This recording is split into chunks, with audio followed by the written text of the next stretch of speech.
Every time you read a great book, it's easy to believe the author behind it is some unbelievable creative genius who operates on a completely different level compared to your average human being. But the truth is, behind every good book is a real person, a real human being. Someone with doubts, strange ideas, messy experiences, wild stories, and a life that shaped every page they wrote. So, welcome to Authors by Us, the podcast where we go beyond the book. Here we sit down with authors not just to talk about what they wrote, although we will talk about that, but about the stories, experiences, opinions, and moments that shape them into who they are today. By the end of the conversation, we want you as the audience walking away feeling like the author you once admired from a distance can now be one of your closest friends that you could now grab a cup of coffee with. So if you love books,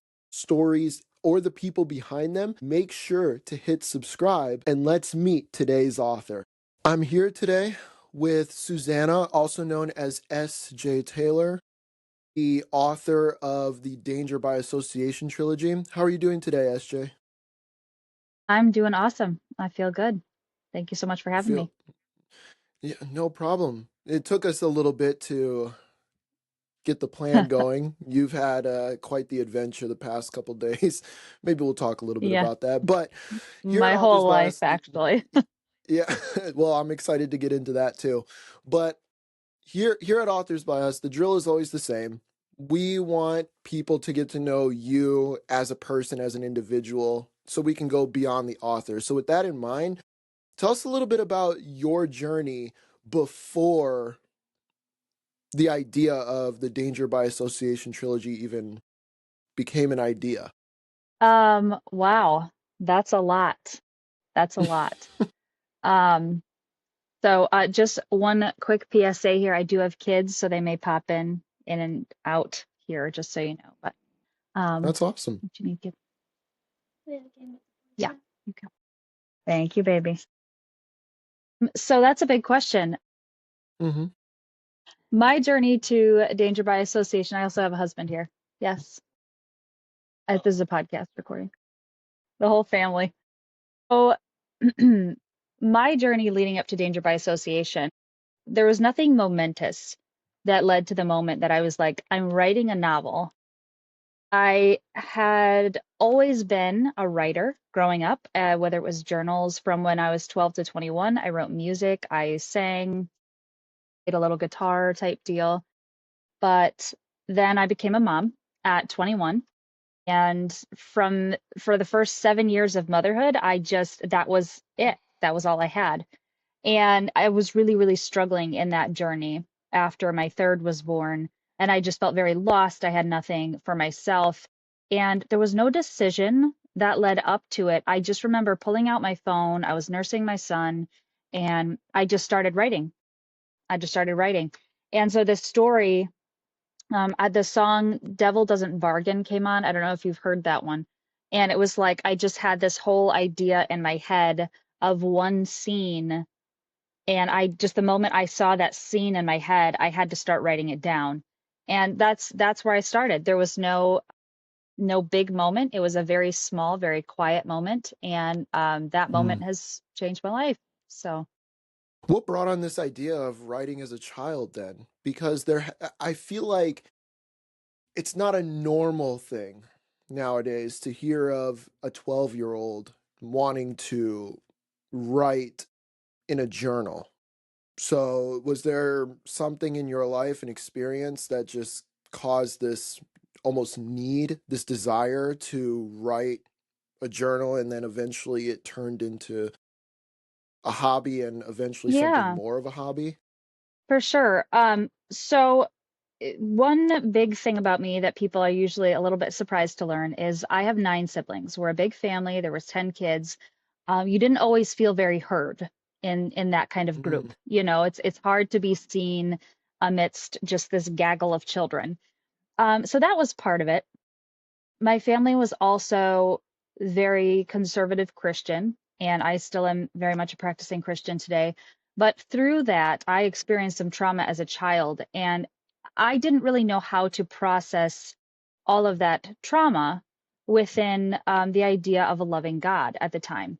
And so I really dove into writing in my journals and my songs, and really that just helped me process at those ages what grief looked like in the midst of goodness and grace and compassion, and how all of those things can be simultaneously true, that you are both hurting and you both, um, so yeah, so like a whole lot right there, but that's kind of what set off all of the writing. 9 children. I'm a family of 1. What was that like growing up Wow. with by the way, how many brothers and sisters, by the way? So including me, there's 5 boys, 5 girls. Okay. And how was that? Just growing up in a we'll call it a wild family.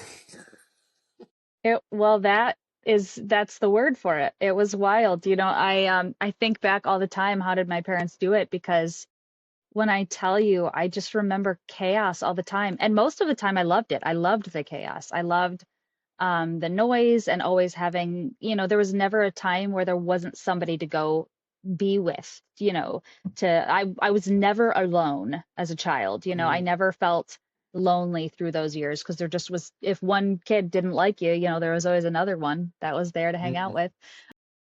But it was crazy. I mean, it was just endless noise and mess and busyness. But I would say, 80% of that, I loved it.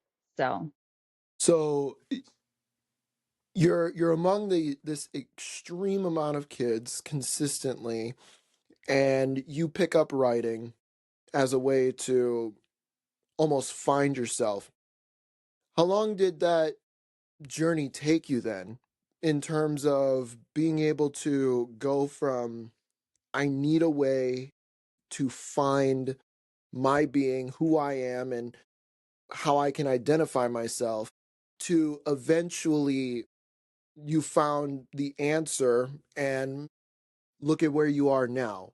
How do you, how did that journey look for you? Because that is, again, something that a lot of people struggle with on a daily basis, even as adults, yet you were able to go on a multi-year journey from child to adulthood, where writing became the catalyst of being able to find all of this. Talk to us a little bit about that.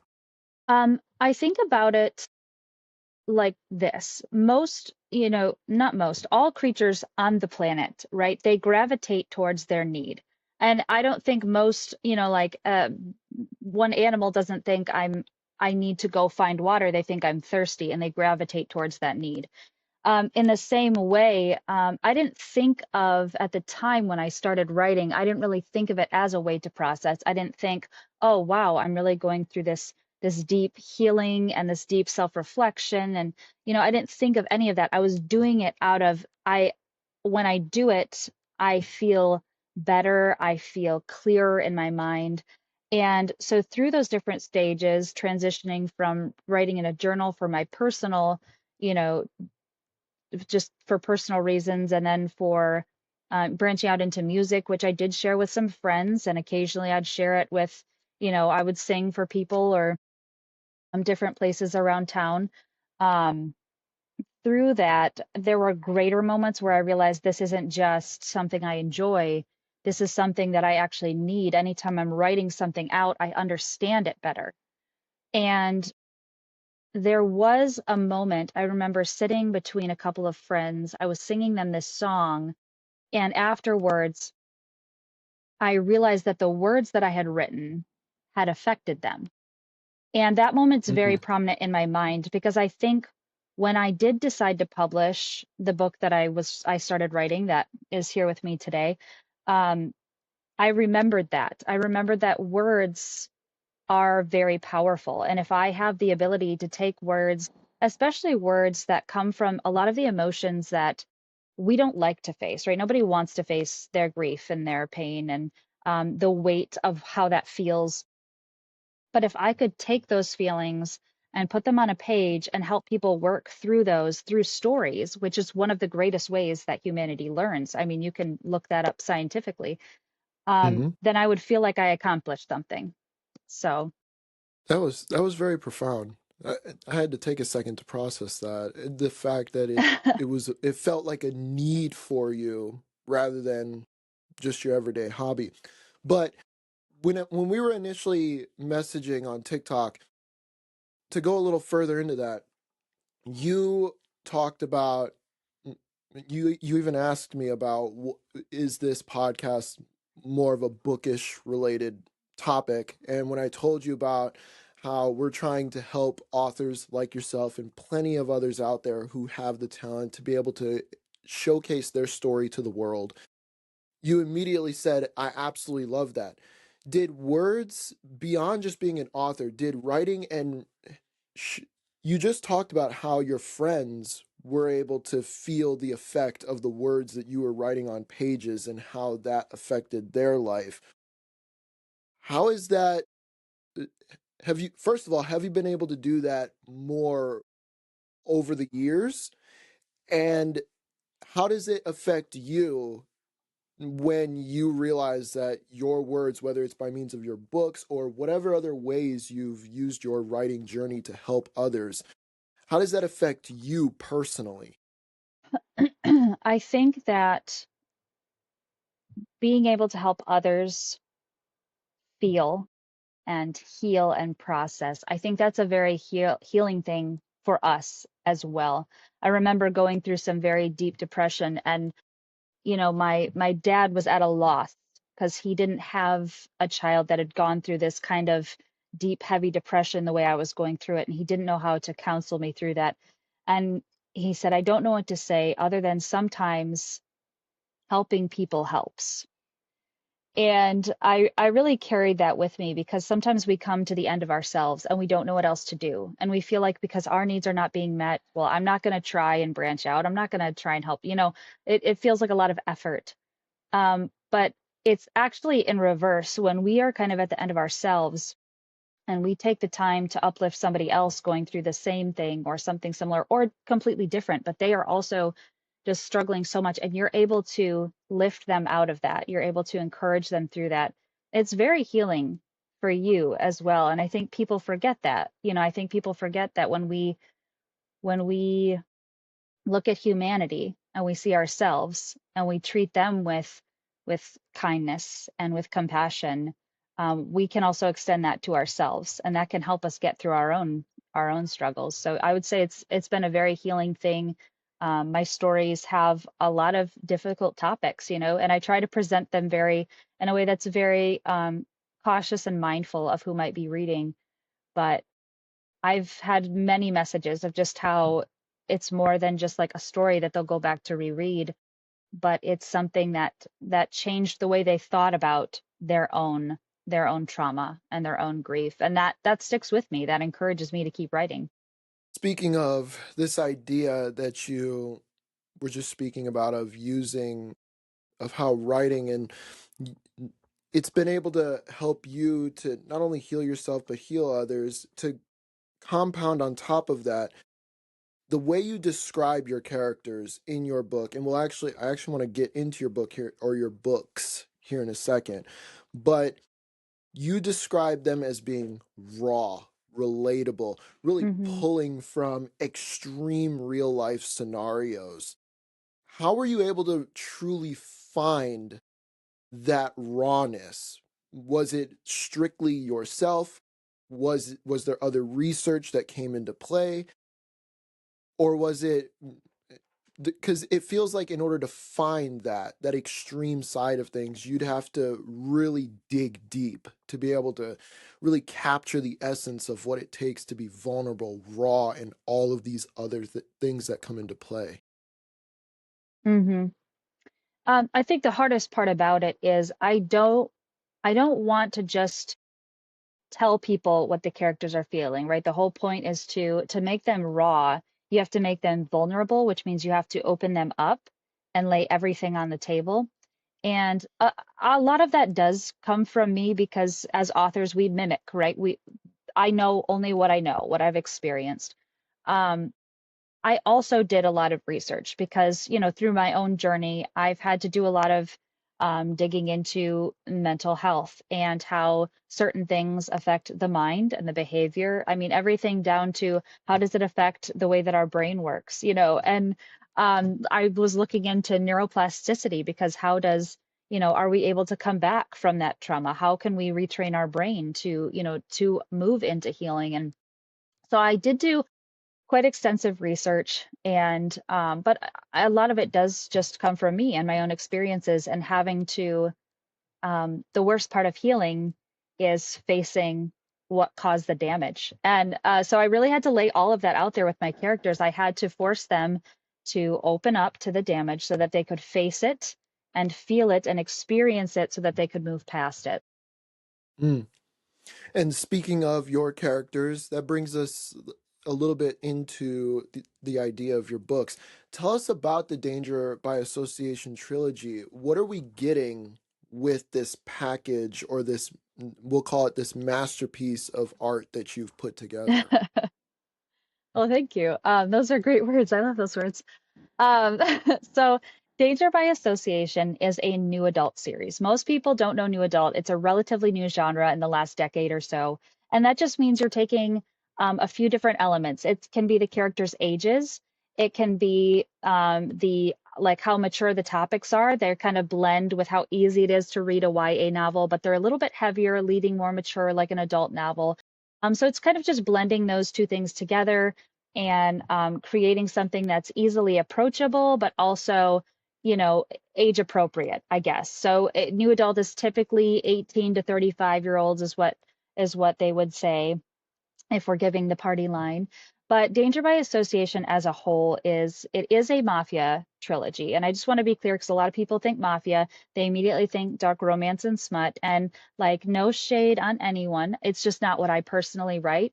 It is French Mafia. It's set in New Orleans. And it dives into the romance in a way that's very hard fought, hard won. So these characters bring very different backgrounds and different experiences into something that is very challenging. When you bring two Mm. opposing forces together, it's a very challenging thing. And Hmm. through this, there is the mafia elements. We have some darkness. There is some trauma.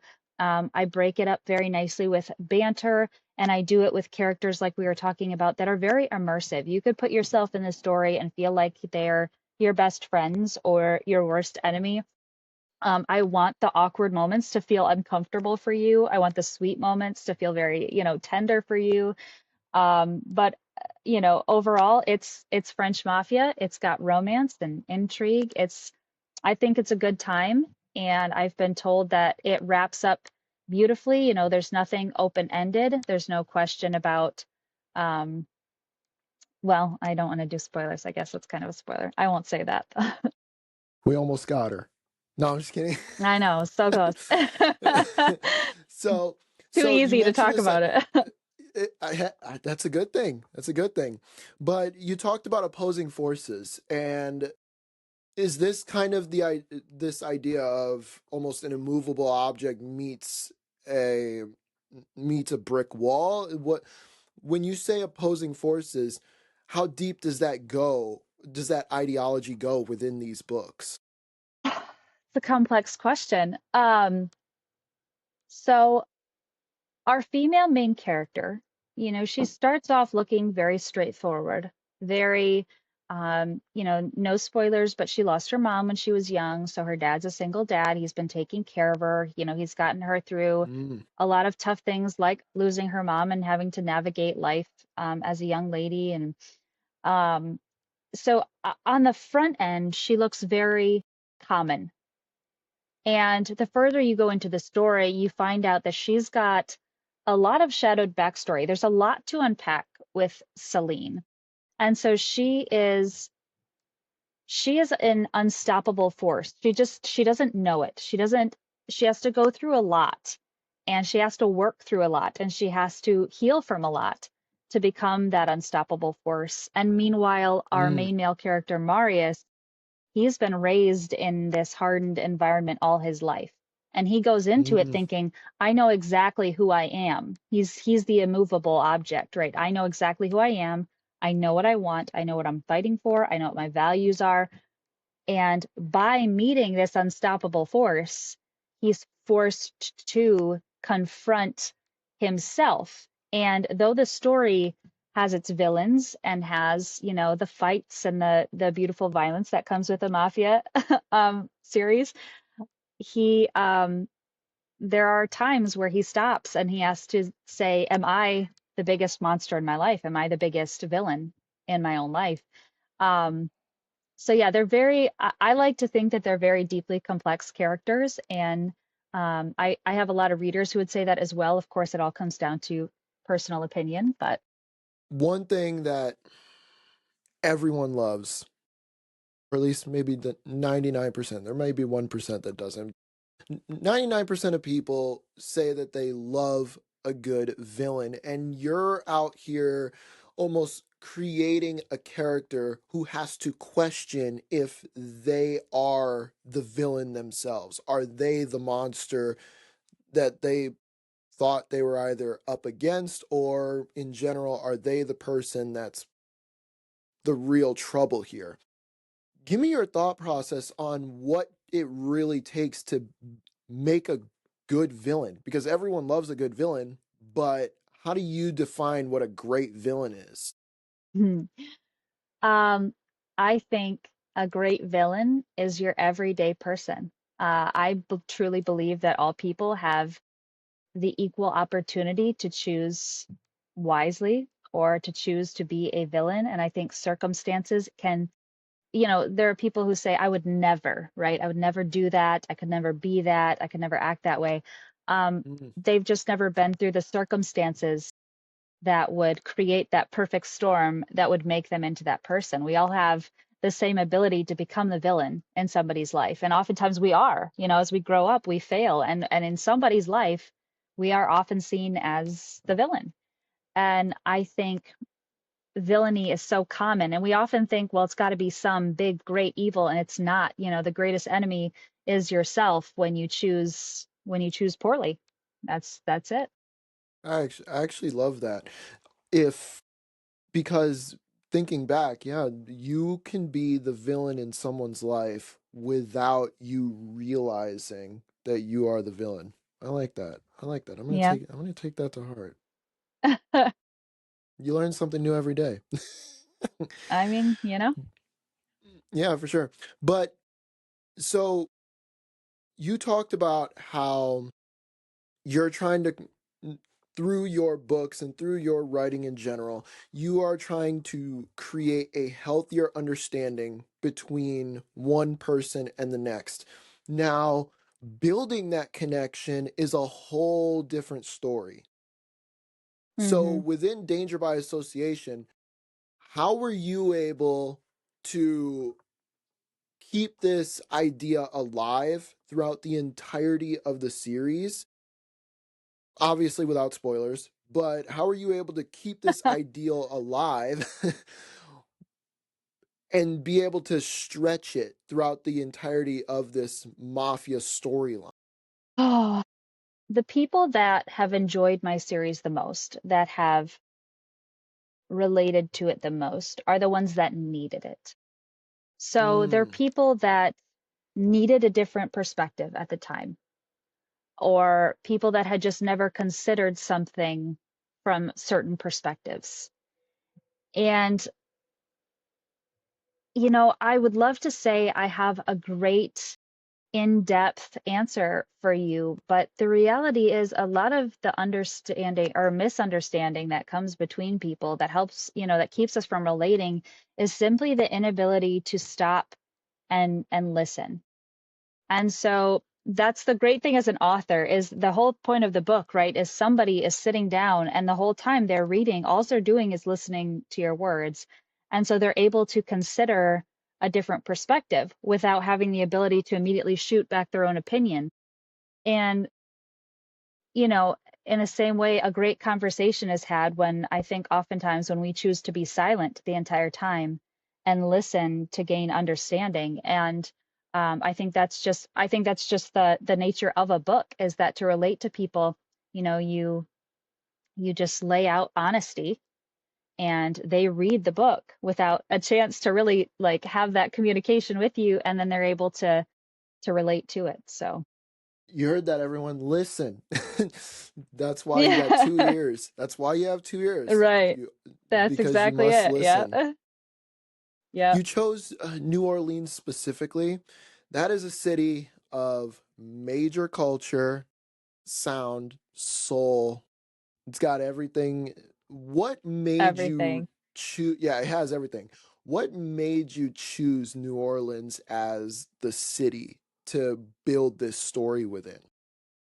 This is such an easy question. I got to go there for my senior trip. Keep in mind, I was homeschooled all of my life. So when I say senior trip, it was me and several siblings and a couple friends, and we rented a Mm, big 15 passenger van and we drove to New Orleans from Michigan, and we spent a week there. I just will never forget it. I could I don't stop thinking about New Orleans ever. I mm, remember everything from how it smelled to the food and the French Quarter, all the markets. I remember the architecture. I remember the feeling of standing in a square near the French Quarter and just the mm. life around me, just the teeming culture. I mean, the music and just the people. It really was just something that was unforgettable. So when I had to pick somewhere for my novel, I mean, that was the first place that came to mind. I just love it. You've got quite the love for New Orleans. Did that affect other parts of your life beyond just writing your novels then? Did it have an effect on your taste in music, taste in food, taste in really anything else? Did it have a true, real effect as you grew up even further? I don't think it made any one big change in one area, but what I think it did for the first time is, like I said, we were very conservative, and it was one of the first times that I really had a chance as an adult to consider the influences in my life, and that I really had been very sheltered, everything Mm, from music to culture to to new places, and it really helped me to keep my eyes open. So anywhere that I am that I'm uncomfortable, it's a new place, or I'm listening to new sounds, new podcasts, whatever it is, new people that I've never, I'm like, tell me about, I don't know anything about your culture or your religion. It helps me to be so much more open to that. I want to absorb, I want to understand. And that was the first big place that I was like, there are so many pieces coming together in one place, and it just flows so beautifully. And I wanted that in my life. I wanted to learn from many different elements. And so yeah, I think it just really helped me be more open in the environments that I'm in to learn more where I can. man, now I gotta go visit New Orleans. You do. You definitely do. 100%. It's magic. I promise you. It's magic. Mm. What was your favorite part about it in general, would you say? Um, there was no pretense. I didn't, I feel like wherever we went, I didn't have these grand expectations because, you went to the most ramshackle place, and it had just the best tasting food and the nicest people you ever met. And, you would Mm, walk into this big glittering building and just kind of expect everybody there to be dressed up. And they were all just so like casual and like welcoming. You felt like you were just part of, I felt like I lived in like a village, like everybody acted like they knew me. And so I mm. think just the general atmosphere of people, there was no pretense. I didn't feel like anybody expected me to be anything else. I was just a part of wherever I was at. And I thought that was a beautiful thing. Nice. And so, last question about New Orleans. Did that then, are we able to? Okay, I always talk about how you want to feel the essence of the author in their books. New Orleans seems like it had such an impact on you. Are we able to truly feel that essence within your book? If I read your book, do I feel New Orleans? I'll answer according to my readers because, you know, an author only has one perception of themselves, whereas I get to see Mm-hmm. many perceptions through my readers. And they would say yes. I mean, I try to bring the descriptive elements of the city into it, the traditions even surrounding Halloween and how big that is. There's a cemetery scene in one of their above ground cemeteries. Just I try to bring the elements of the city, even her talking about the heat and the humidity and you know, anyway, so I Mm. try to really encapsulate that in the story. But to know for sure, you would have to be a reader. So Well, thankfully I am, and thankfully I'll be buying that. I'll be buying that trilogy. I need to read it now. awesome. That's You caught exciting. my interest. You caught my interest. Good. Good. So, so the French Mafia. That is not when people think about mafia, they think about mm, we'll say Italian, maybe American side of things a little bit, or they think about other drug cartels such as if we were to go more Mexican or something. French Right. mafia isn't something that is really explored very much. What brought about the idea of, hey, I want to go more towards the French world or the French mafia? So the choice for Mafia itself was easy. I said I love the dark elements of a Mafia book, but like I said, I don't Mm-hmm. like usually like the majority of it is just the romance and getting to the smut. And I wanted to add like depth and story to that as well.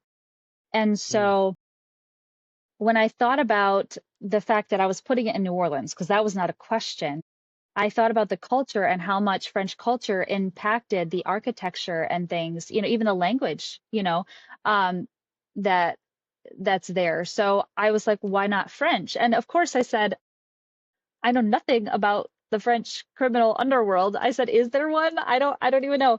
Because books you either see Italian, Russian, or Irish. I feel like that's it when it comes to mafia. So I was like, all right. So I looked into it and they actually had I mean, it feels very French, almost a little like uppity. It's called le milieu.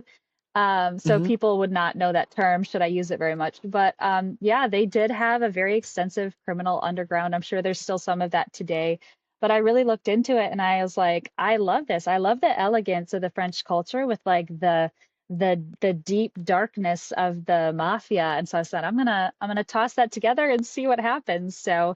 Um, so I didn't have a lot to pull from because, like you said, that's not something we really see or hear about a lot or ever. Actually, before then, I hadn't heard of it ever. So I had to do extensive research on it, but I have not had anybody contradict anything yet. So that feels like a win. And I'm gonna be honest, when I messaged you on TikTok about what your series was about, and I thought French Mafia, New Orleans, I don't know, there's just something about the way that that sounds, the way it gels. Yeah. Even though I haven't read it yet, Yep. there's just something about that feel that almost connects perfectly. But Hmm. I'm just gonna add in a little joke here. I messaged you right Yeah. after I messaged you that you. I asked you. I said, and I'm only asking you this because I needed to ask you this to your eyes. I said, I know it's so coming. yeah, I'm quite interested, but are you actually in the mafia? And you responded with, well, if I was, I certainly couldn't. So I'm gonna ask you again right here. Are you actually in a mafia? I mean, I would make a pretty bad mafia princess, you know what I'm saying? So that's all I can say. I can neither confirm nor deny. Oh man. I had to do it. I had to do it. It That's had all to be right. in there. I don't blame. I would have done the same thing. I'm willing to risk it. Why not? So I wanted to talk a little bit about your character Celine. At the start of book one, and I think you mentioned this a little earlier, she is talked about as having behavioral issues. I even looked up a couple of reviews where people have mentioned that, and I try to talk to people who might have read your books before, so I was able to find someone who did. Oh, good. So Who is Celine to you based on the way that she's labeled at the beginning of the story, right? Because obviously she has behavioral issues. This means, and if this is at the start of the book, this means that you really, obviously, you probably went further into her story as the book goes on. But when you initially started the book, or you started writing the first book, how did the behavioral issues and how you understood how you were going to build her, how did that happen over time? Because that doesn't seem like something that you would just immediately think, yeah, my character's going to have behavioral issues and I'll figure it out as it goes. I almost think there would be something underlying there that caused you to immediately go, yeah, we're going to go with this for her story. And I kind of understand the background of where this is going to go. Yeah. Um, So for me, the decision looked like this. Most books, we see two points of view, okay? Either we're going into it and the protagonist has had every bad thing that's ever going to happen to him already happened, and we're meeting them Mm, after they've experienced these things in life. Or they've never had anything bad happen before. Now they're facing every big thing they've ever had to face. And I said, I want to start in the middle. This is a partially developed human, right? She's just an adult. She's already had, some things happen in her life. And of course, that has mm, affected her as she grows. If we think about an 18-year-old today, um, how much development have they already been through in their life? How much experience have they already had? And, they haven't experienced nothing to this point. So I said, we're going to put a human that's in development that already has some flaws based on their experiences. And from there, we're going to see the journey that she's on, but we're also going to continue adding life experiences. She has to learn to deal with who she is already, who she's becoming, what happens, healing after. So I kind of wanted to start in the middle because it didn't feel natural to be like well, her life has been perfect until this moment, but now, mm, just didn't make mm, sense to me, I guess. mm. And it's to me, that almost it sounds like an amazing thing because you're right. Everyone, it doesn't matter what age you are, you, unless you were just born yesterday, you have experiences, you have thoughts, opinions, and everything that goes along with it, and that shapes who you are. Right. And I find it Yep. interesting that you started from the middle and sort of built out from there. So I'm looking forward to seeing how that turns out. But the trilogy titles, they almost form a sentence. The price of innocence, the price of protection, the price of loyalty. What does price mean to you as a thread running through all of these books? Yeah. I'm just going to read you. So I decided not to do a whole blurb on the back of book 3. I decided to kind of just finish the sentences that, like you said, are started on the titles. So it says, the price of innocence was paid in loss and mistrust. The price of protection was paid in grief and blood. But sometimes it is the price of loyalty that is the hardest to bear. It's time to find out if the final price to be paid will be worth the sacrifices required. So, price to me includes a sacrifice. You're sacrificing one thing for something else. And so that's kind of the representation right there of the whole purpose of the series. You have to think about that one a little long. I'm gonna have to think on that a little bit more. Yeah, I might have some thoughts about that. But, Okay. well, not in terms of. I mean, it makes sense, and it's. It, I guess I'll have to read through the books in order to truly understand and formulate my own thoughts on that because I don't know, there's just something about the way that blurb, well, yeah, that blurb is written and that catches my attention in an interesting way. I guess I'll read your books and then So, I'll definitely talk yes, to you further about that.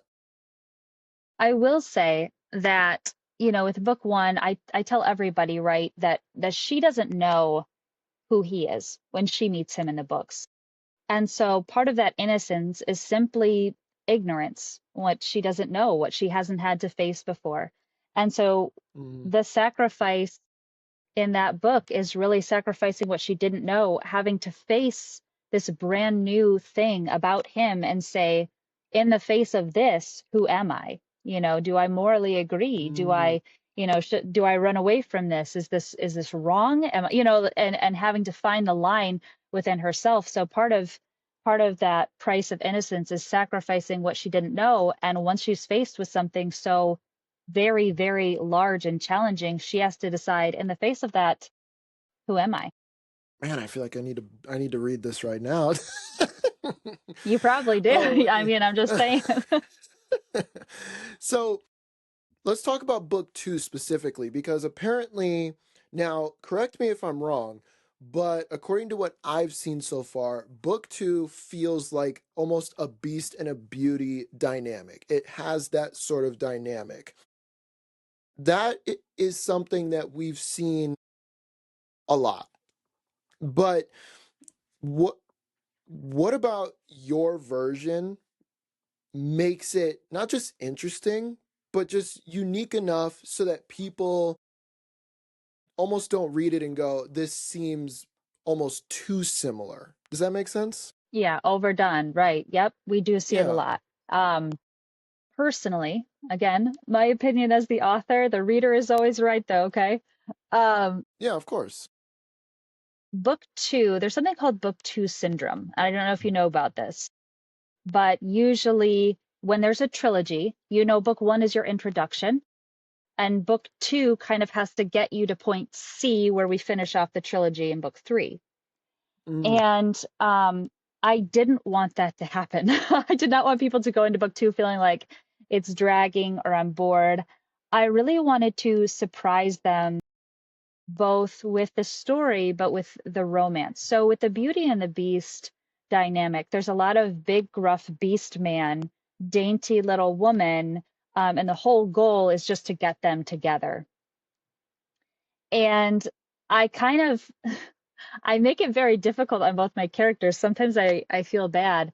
So it's different in the way that she's not just like running after him the whole time, and he's not just constantly pursuing her. They're both very conflicted about this decision. There's a mm, point where she actually escapes, and the reason that she's there is he's trying to protect her from his own enemy. But she's basically like, "You're just as bad. I'm being held captive at your manor." As she escapes, she gets out and she takes off, and she's like, "I'm out of here." And so I think the Beauty and the Beast element is there because of who he is. But she's not your typical beauty character, the dainty, innocent, tiny female that just is, she's kind of usually a little bit helpless and in some ways she is, which is, we love a little bit of that rescuer beast that comes in. But in mm, many ways, she's very self-sufficient. She's very decisive. She knows herself, and I feel like that makes it a little bit different, maybe. mm. Yeah, it does. I like that. I like that quite a bit. But I want you to put yourself in Celine's shoes personally. Oh boy. If you were in her shoes, how do you think you would come out of the events that happen in this book? Now, specifically, book two, we're talking.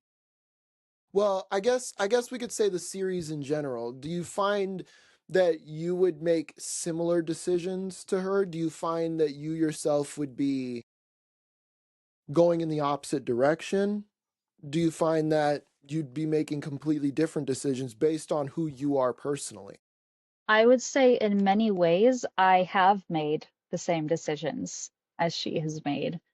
Mm, Like I said, most authors are mimicking, we're writing what we mm-hmm, know. And in my experience, when I've had to face the question of who am I in the face of giant challenge, um, there are times I feel like I made really good choices and times where I feel like I failed and times, I look back and I say, I still don't know if that was a wise decision or not, but it led me here. And I'm glad that this is where I landed. So I think in many ways I made the same decisions as she made. And of course, I had to add in a couple decisions that I wouldn't make because otherwise I'm just imitating completely myself, and I didn't want to do that. I wanted her to be an independent character, but yeah, for the most part, I think I did make choices for her that I made for myself. The reason I ask that is because it's kind of funny. It really gets me into the mind of the author because I've had a couple interviews where I've asked that specific question and they went, "Oh no, I would go the complete opposite." and it surprises me because they those are the same people who wrote a story that closely mimics their life and what they did do, but then Yeah, they say, no, looking back, I would have gone the complete opposite. So it's yeah, always interesting to hear if the author almost dilutes their attention to the opposite way compared to the way that they wrote their characters. So I don't know, it's a question that I find quite interesting. But by the way, you're clearly someone who reads yourself. Most authors are readers. I've yet to meet really any author who doesn't read. yeah. Do you have any books that you personally that just how should I put this? Cracked you open in a way that you just never expected? There are a couple series that really hit me, and then one book in particular that I'll talk about first, actually, that I don't know if I'd call it my favorite book of all time, but it certainly was the first book of its kind that I read, and that's The Night Circus by Erin Morgenstern. It's a YA fantasy, but it feels almost like historical fiction fantasy, and the way that she wrote it is meant to make you feel, there's a term for it that I can never remember, but it's meant to make you feel like you're in a dream while you're reading it. And it was such a unique reading experience that I feel like it really touched on emotions that I don't usually have. Usually I'm pretty kind of in control while I'm reading and I can, factually take myself out of the story. And I did feel very immersed in the story. And so I feel like it did affect me and it certainly has stuck with me for the last couple of years since I read it. Um, I think another one that, it's a romantasy, so people a lot of times kind of count it out and they don't read it. It's also YA, which a lot of people are like, no, thank you. But is the Cruel Prince trilogy, the original trilogy. There's actually a lot of political stakes that I didn't expect in this series. And what I love about it is it takes an, another book that similarly it feels very relatable, even though it's an extremely fantasy book. The female main character, she's taken out of the human world, brought to the fairy world, where she is the odd person out, right? She is the strangeness there. And, you would think in an environment like that where everything is a danger to her, from the food that they eat to the wine that they drink to their ability to, emotionally sway each other if she's not wearing the correct thing, you would think that she had no ability to thrive there. And really, through all of this, she just ends up to be this very empowering character, and all the ways in which she has to work and sacrifice. But I really, really enjoyed the series, all the political games that she is able to play with the surrounding fantasy nations and fae, and it's also enemies to lovers, which of course, it's always a good time. But I really, really enjoy that series. I still frequently think of it. There's always the classics. I could talk about books for ages. You shouldn't have asked this question.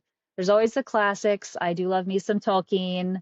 I've read The Hobbit a couple times. I've recently read The Faithful and the Fallen by John Gwynne. I think it's an excellent traditional style fantasy, medieval fantasy. Um, yeah, I'm gonna just stop because I could go forever.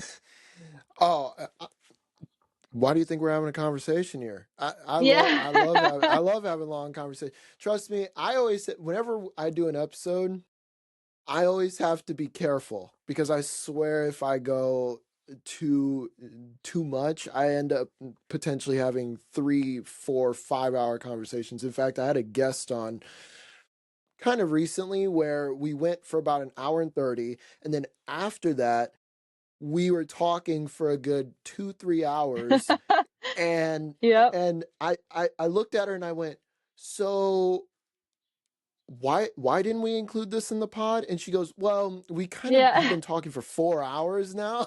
I don't, I don't think you want Yeah, that's fair. so so I could you're not wrong. I could talk about books for forever. I could talk about anything forever, to be honest. Yep. But Yep.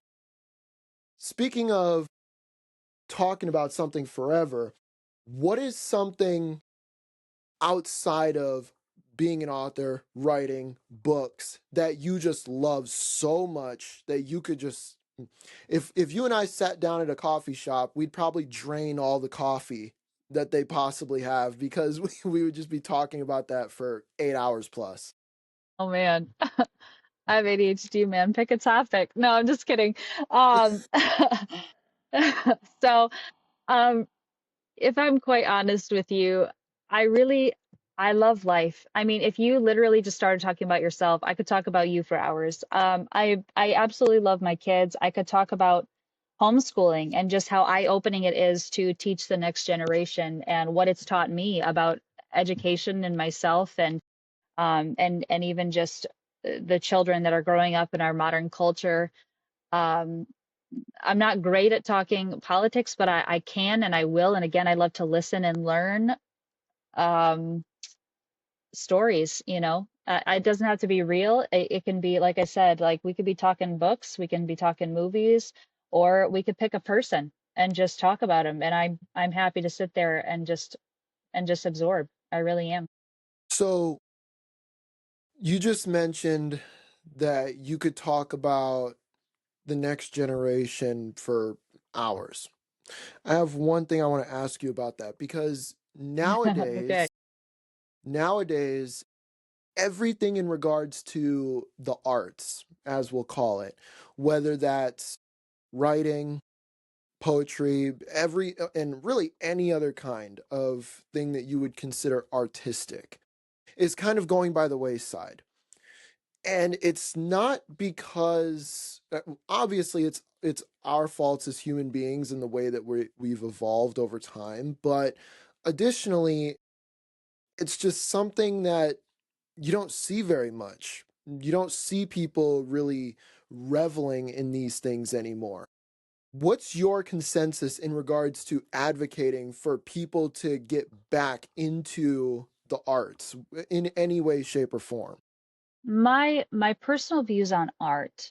Um, I think when we look at history, we see that when we stop appreciating art, we should be concerned. And when art disappears, those are some of the darkest ages in history. And that's not just me saying that. That's if you look back at wars and times of unrest and hostile takeovers, you know, art disappears because people are just trying to survive. And you know, I'm not a creative person in the sense of like I sit down and I draw and I color and I, you know, my daughter very much is, and I highly encourage that because as long as I can teach them to appreciate art, then I think, you know, they're able to look at life with a perspective of appreciating something for what it is and not just for what you're being told that it is. And, you know, my sons have different artistic capabilities and but I think it's very important that we preserve it because it's not just about hobbies and it's not just about beauty or the lack of beauty. You know, some art is not there to be beautiful. It's there to be painful. And it's, you know, in the same ways that words can help you get through grief. You know, they're sad words, they're heavy words, and every single aspect, I think personally, I believe is important because it's not just about how it makes you feel, but it's how you perceive others. It's looking at somebody else's a piece of their soul and their experience laid out on a canvas or in a book. And again, that bridges the gap of understanding between people from different backgrounds and cultures and races and experiences and when we lose that appreciation the diversity appreciation I think then we're in a whole lot of trouble so I think it's extremely important you know. Yeah, you and Everything you just said there, it's funny. If we were to go back to near the beginning of this podcast, you literally mentioned that almost every author mimics their life within their books. So it's fascinating again how your answer literally pertained to that exact principle. How, because when we read, let's say, Danger by Association, it's exactly the same thing. it, we can see how your life affected that. Now, granted, maybe people on the surface won't pick up on that because they may not know you Right, personally, at least until they watch this episode. right.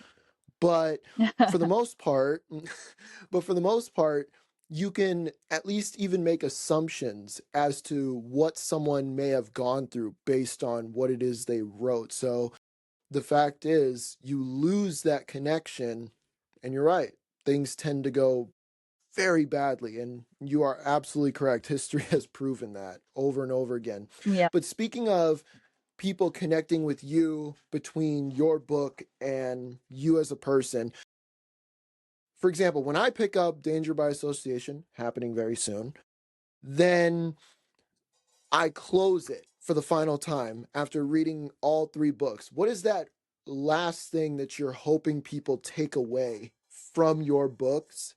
Whether that be a feeling, whether that be a thought, whether that be overall closure. What is the thing that you are looking for people to truly get by the end of that trilogy?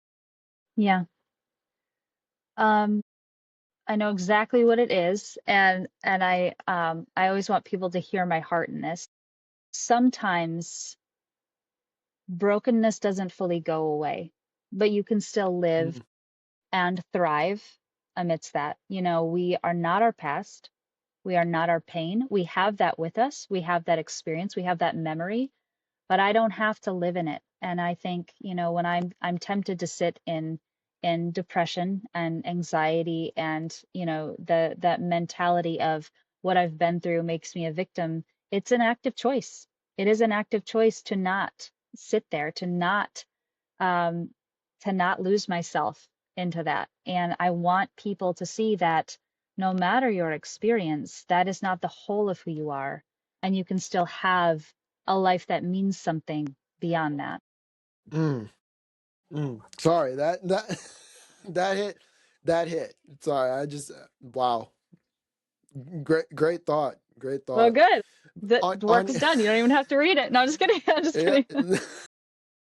I'm just kidding. no, I'm reading it. I'm reading it for sure.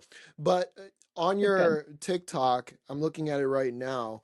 You recently posted coming soon. Does that mean that you have a new project coming out very soon? I sure do.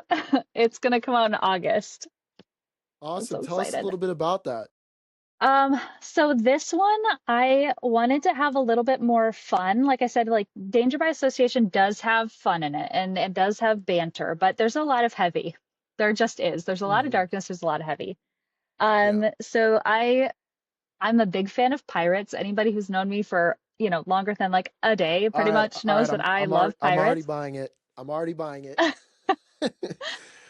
The You. idea is the idea is this woman who's come from a bit of a tough background, which I don't really dive into it that much. It's just for the purpose of the story. Um, she has built this life for herself. So we start off and she's got this fiance and they've got a home and they're going to get married and like all this beautiful.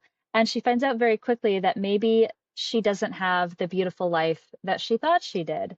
And she has been prepared for the time she's been with her fiance to go to the past. And so there's a lot of betrayal right off the bat. There's a lot of like, what are you doing here?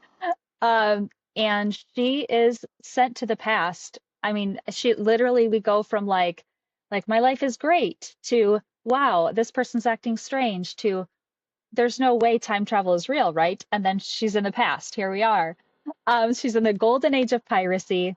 She knows that there's Mm, some sort of paranormal element happening, and she doesn't know what it is. She was supposed to, she's a historian. She was supposed to go back and investigate. They had everything prepped. things, the storm comes and she's thrown into the past unprepared. She has nothing. She's not dressed for it. She doesn't have the dossier on how she's supposed to talk and act and where she's at. She knows nothing. Um, Mm. so we just jump right in. We jump right in. I mean, pirates, high seas, sword fights. There's some shifters.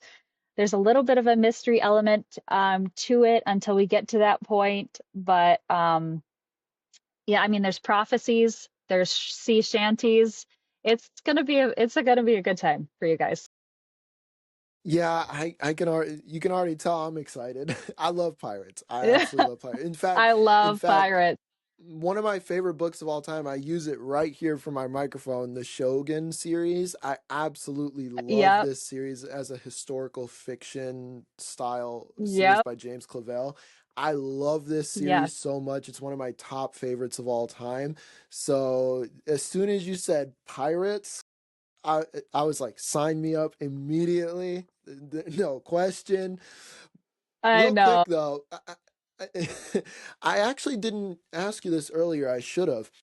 You are a mother of, what is it, two or three children right now? Three, Three? three. Yep. Okay. So they're in homeschool. And then on top of that, I assume you probably have work of your own. And then you also are an author on top of that, currently working on your next project here. How are you balancing everything? So I'm just gonna be real honest with anybody out there listening that is trying to build a career from home while raising children and homeschooling children. There is no balance. That's a lie. I'm just 100% honest. It's a lie. Something is falling by the wayside, and I live by the philosophy, meet the immediate need. There are days like right now, praise the Lord, my kids are upstairs and they are getting along. They've got a show on, they've got their toys out, things are going smoothly. They don't need me, and I'm able to do this without them coming up and down 17 times. There are Mm, days that doesn't happen. And some days my house needs me more than being an author. And some days, doctor's appointments, and some days school runs long. And so, the whole way I get through a day is just by meeting the immediate need, not doing everything that I'd mm. like to get done, not, putting the weight on myself to do 10 billion things. What needs to be done today? And after that, after the immediate needs are met, have I taken time to recover from facing all those needs? Then we get up and do it all again the next day. That's got to be That's it. that's got to be exhausting though. I applaud you mother authors who are able to do that. For any mother author who might be tuning in here, I applaud you guys for that because I mean, I, I know for myself, I see myself having children in the future, but Yeah. when I imagine myself trying to write a book, take care of kids, maybe be working on top of that, and then just having all the other shenanigans of life in general. I have no words for how ridiculous that It, has to be. So yeah. I had to ask I you do about that. question my life choices. I do some days question my life choices. That's real. Um, you know, it's good though. It's good because I'm, I have the ability to raise my kids and be at home with them and educate them, create a safe space for education. I don't worry about, bullying. I don't worry about any of that. And I get to work on what I love. And if I think about it in that light, rather than the magnanimous amount of things I have to do during the day, then I can appreciate Hmm. it because I'm not thinking, oh, I have so much to do. I'm thinking, wow, look how privileged I am to have all of the abilities that I do have. And it's still exhausting. That doesn't take away how tired you are, but it certainly changes your perspective. And I think changing our perspective is half of the battle every day of our lives. So, The positivity. You have to have it because otherwise you go mad. yeah. That's all there is Yeah, to it. You are that's in yep. homeschool. You're putting your children through homeschool. Do you find that, and this is no shot at anyone who goes to a public school or anything, but do you Right. find that homeschool has just overall been better for you and your family and your own experience in general? Um, yeah, that feels like a twofold question. So for myself, I know myself very well.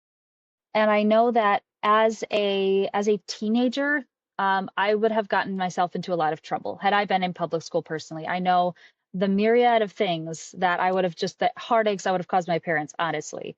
It would have been messy, and I know that the type of guidance I needed, I was able to find for the most part at home and in the circles that we had.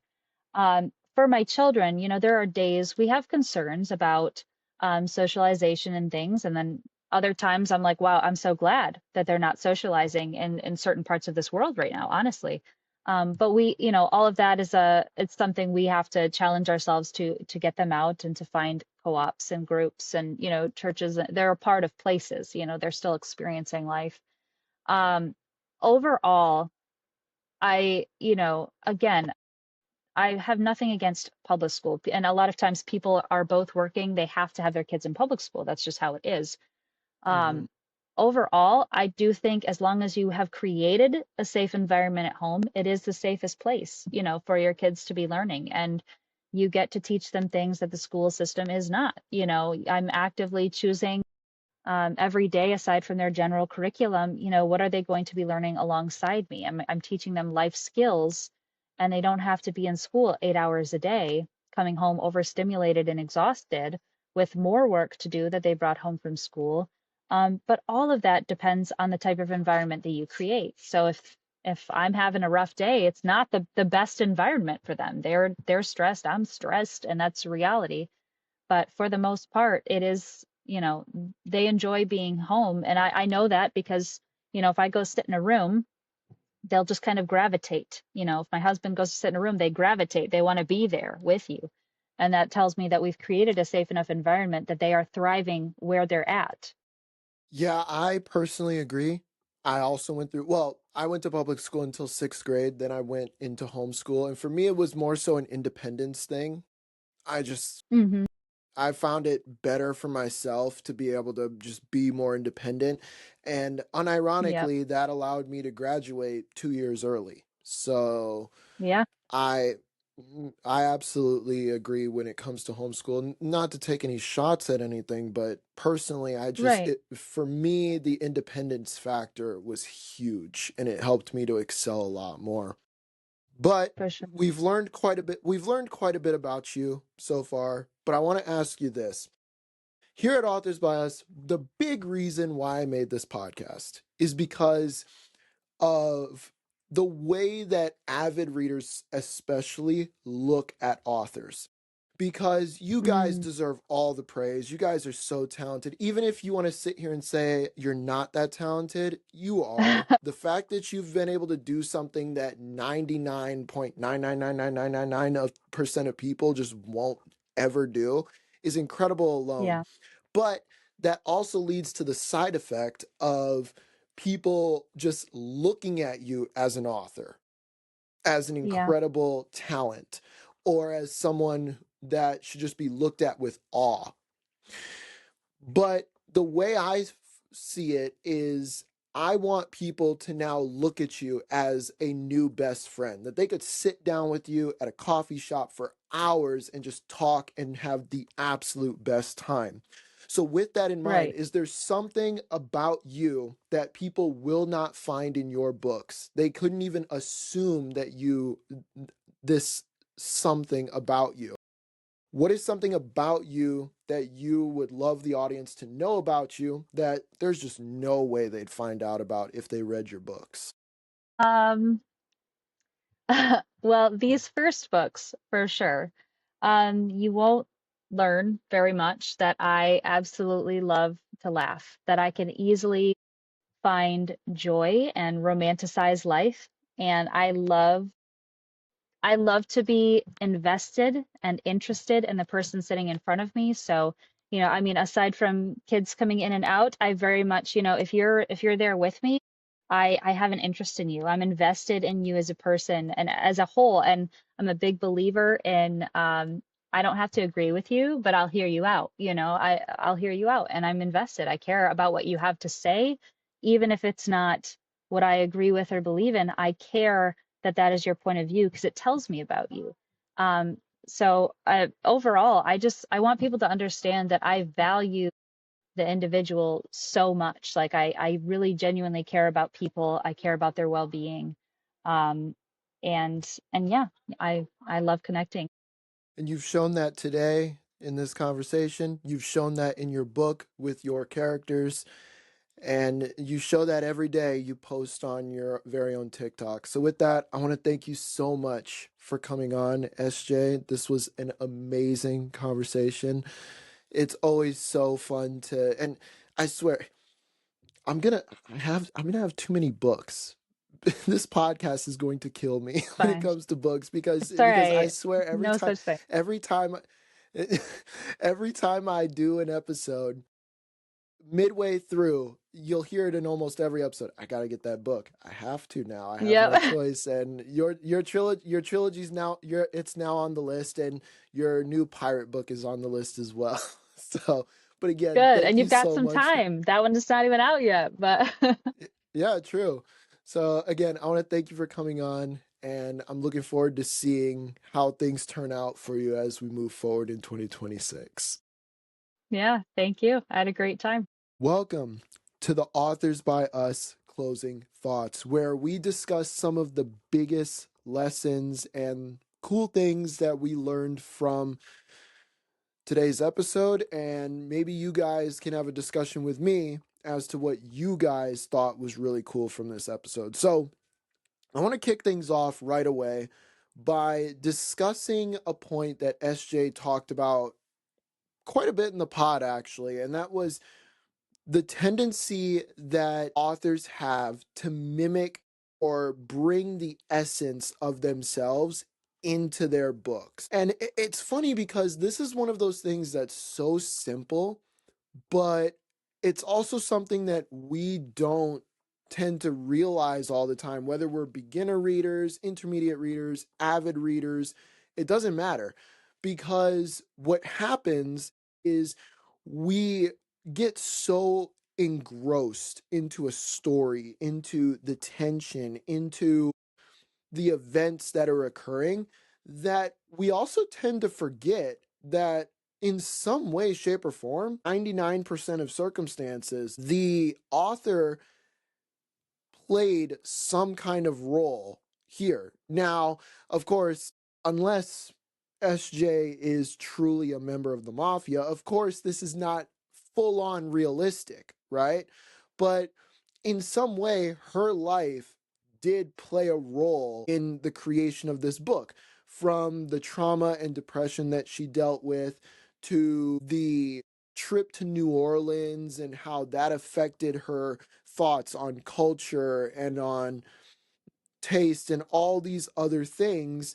And then she was able to morph those experiences into the Danger by Association trilogy, which I find to be really, really cool. And it's something that I want to start looking at more as I read in the future, because every book in some way, shape, or form can almost feel like a love letter from the author. Not a literal one, but it feels like a journal that when you analyze it, it becomes more than just a story. It becomes a way to better connect with the author instead of it just feeling like another story, which is very, very cool in my opinion.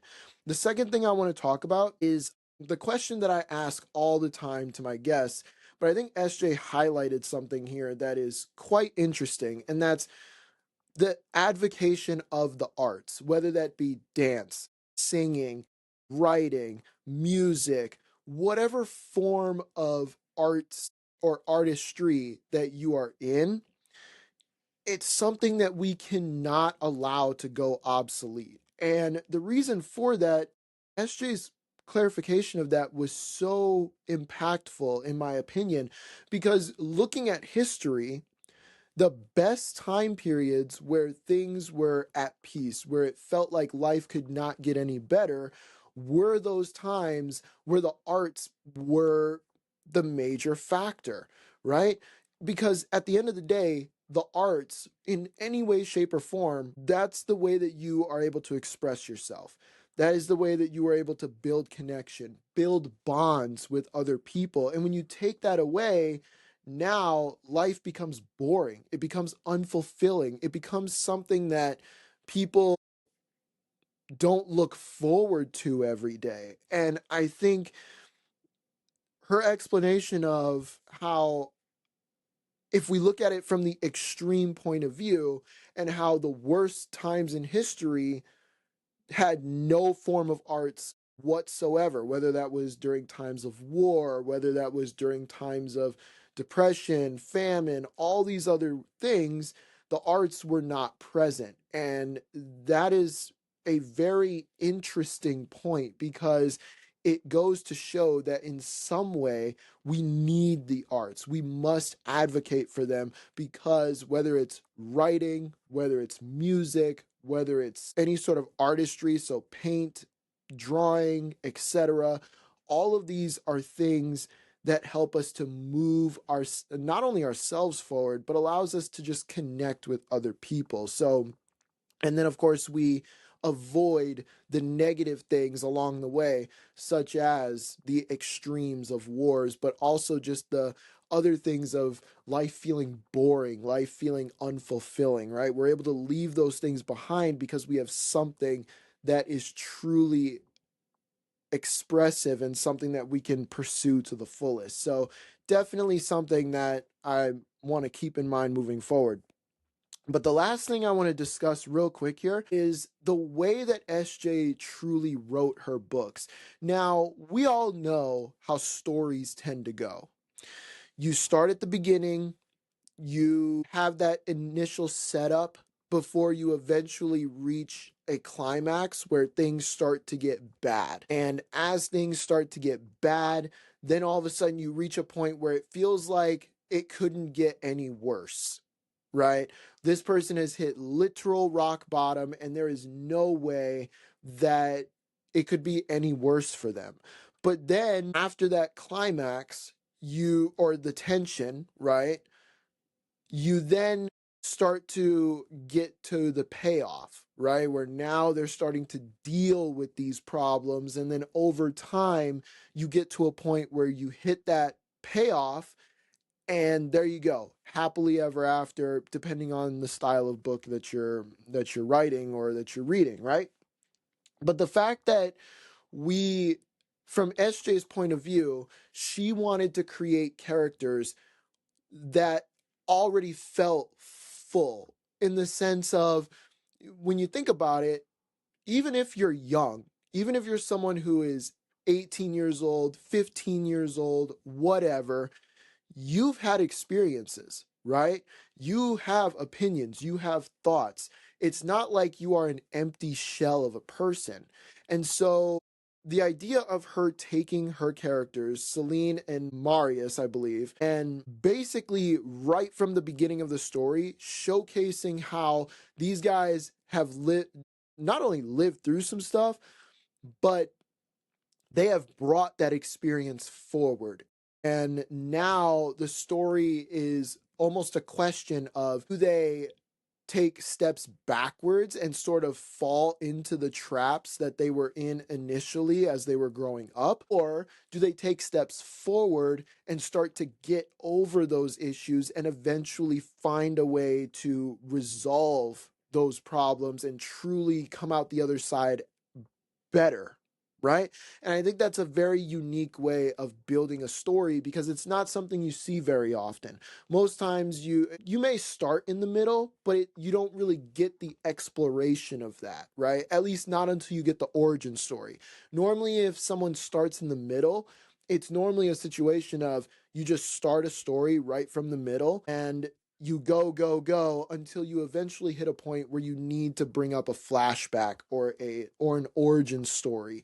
And then that's where people finally get this idea of, oh, that's why they're like this. But the fact that right from the get-go she's trying to build a world where you automatically, right from the start, understand what these characters have gone through, but they're just in the midst of their journey right from the start, is a very unique way of looking at building characters and building a world. So when I do get the Danger by Association trilogy, that is something that I'm really looking forward to exploring and seeing how she was able to accomplish that within her book.